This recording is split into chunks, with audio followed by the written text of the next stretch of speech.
We have explored how the science wants us to think,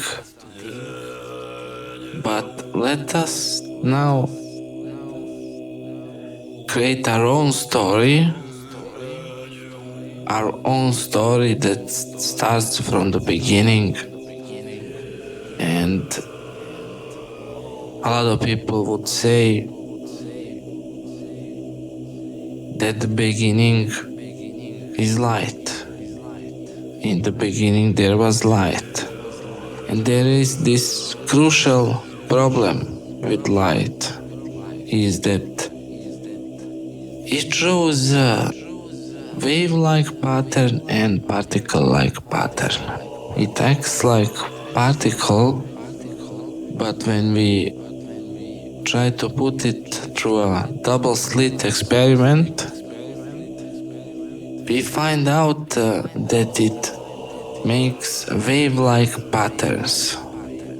It's not like shooting from a gun. If electrons were bullets, it's not like shooting bullet after bullet. You get a refraction.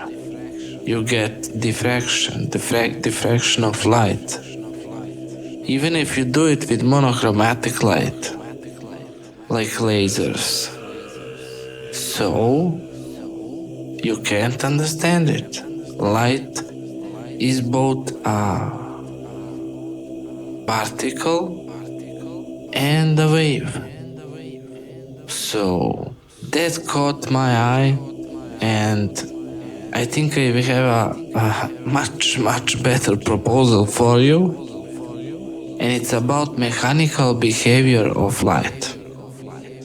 There is a thing called magnetomechanics, where magnetic fields act like gears, metallic gears. They act mechanically, connect mechanically, work mechanically. I think Tesla motor exploits some of that magnetomechanic property of electricity and magnetic fields to rotate the motor. We are speaking about light here. And the problem science has with it is double slit experiment and one slit experiment. In double slit experiment, you have diffraction, but even in one slit, you get a diffraction. How is that possible? Before the photon entered the hole, it was a particle. After it entered the hole, exited the hole, it became a wave. How is that possible? Intelligent photons? Well, things are very much simpler than that. Imagine a billiard ball, except that this billiard ball has a hole in it, and that hole is not in the center. It's a third way from between the beginning of the ball and the center of the ball. It's a small hole. There are kids' toys like that. You spin it and it doesn't go. You throw it and it doesn't go in a straight line. It behaves as a wave because there is a difference between physical center of mass and how should we say optical or geometrical center of mass. So basically that's how you can get photons who behave like single balls, but they are really also having wave-like behavior, because it is a combination of magnetic and electric fields and their phases changes. It's something that is spinning, and it's not simple thing. It's a complex thing. And then you can have wave-like behavior in the light, even if it is a ball. Do you get this? Some physicians in Brazil, of course, no one gave them money.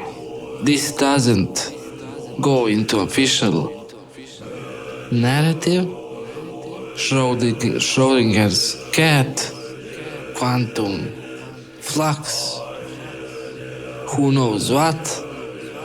Only people working with wake field accelerators even have a chance to speak of it and not get fired. But they are 30, 40 years in the machine. They already think like machine. So you can't get new thinking from them. And you won't.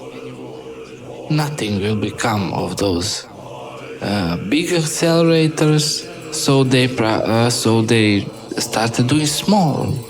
All of a sudden, you don't need 50 kilometers of pipes around the big hole to have an accelerator. Accelerator can be 1 meter long.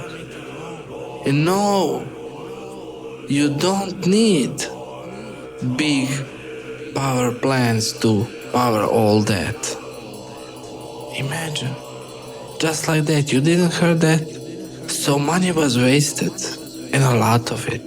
They still act like they are doing some research, but actually, modern quantum research is all in wake field accelerators. What are wake field accelerators? You will need to check for yourself because it's a complex subject, one that we will cover later as we go on.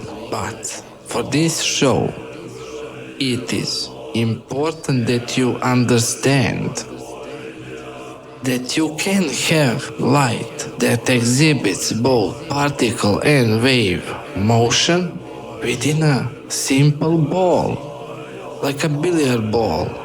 Of course, this ball is not made of matter, it's made of energy, but it has eccentric center of mass. It has some mass. The electric and magnetic fields cause that, but in any case, it is possible, at least. No one said that. No one said that it is so. We just can't know. We can't catch electron, photon or something and ask it how is it.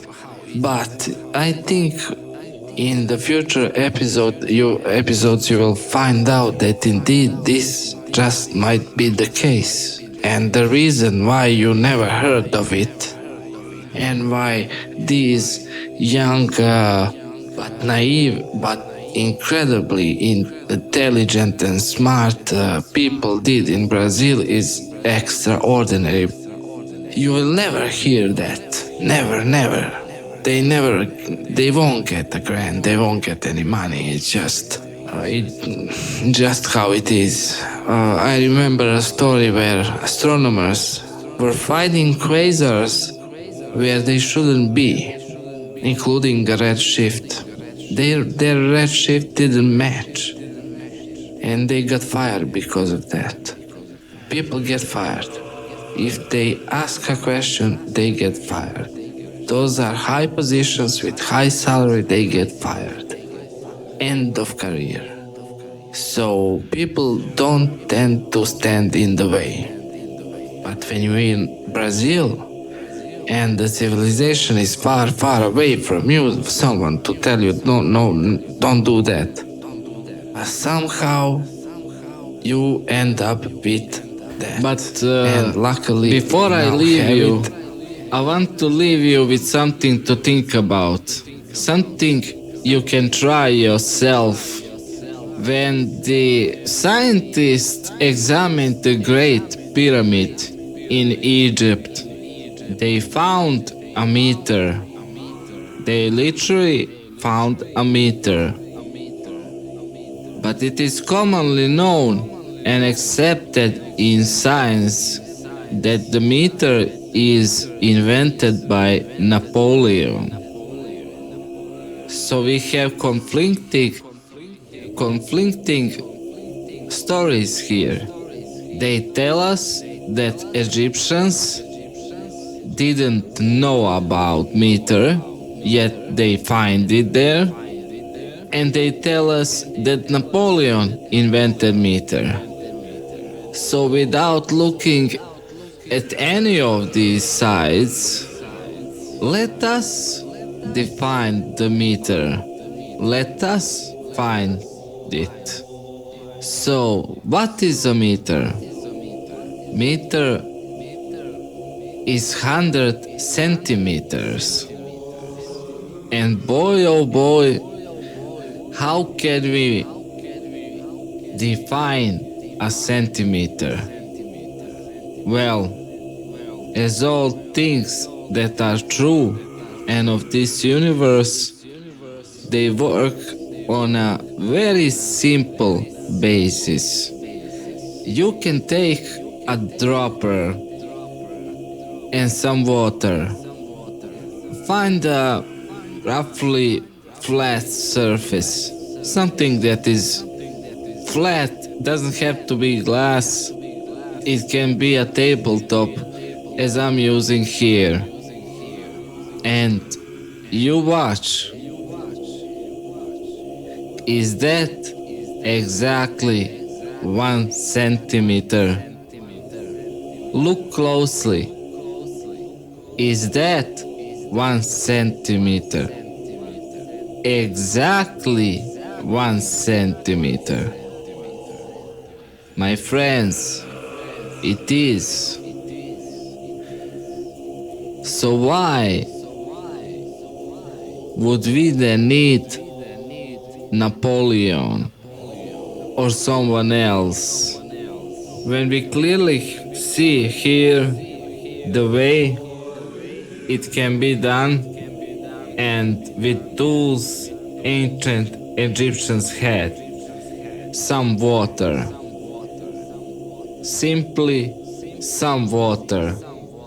So, join me in the next episode, and if you can support this channel because it takes a lot of time to make it, subscribe because you get a lot of wisdom from these stories. And we have only scratched the surface. There is much more to this. I will leave direct PayPal link in the description if you want to support the channel, and if you can, subscribe. See you in the next episode.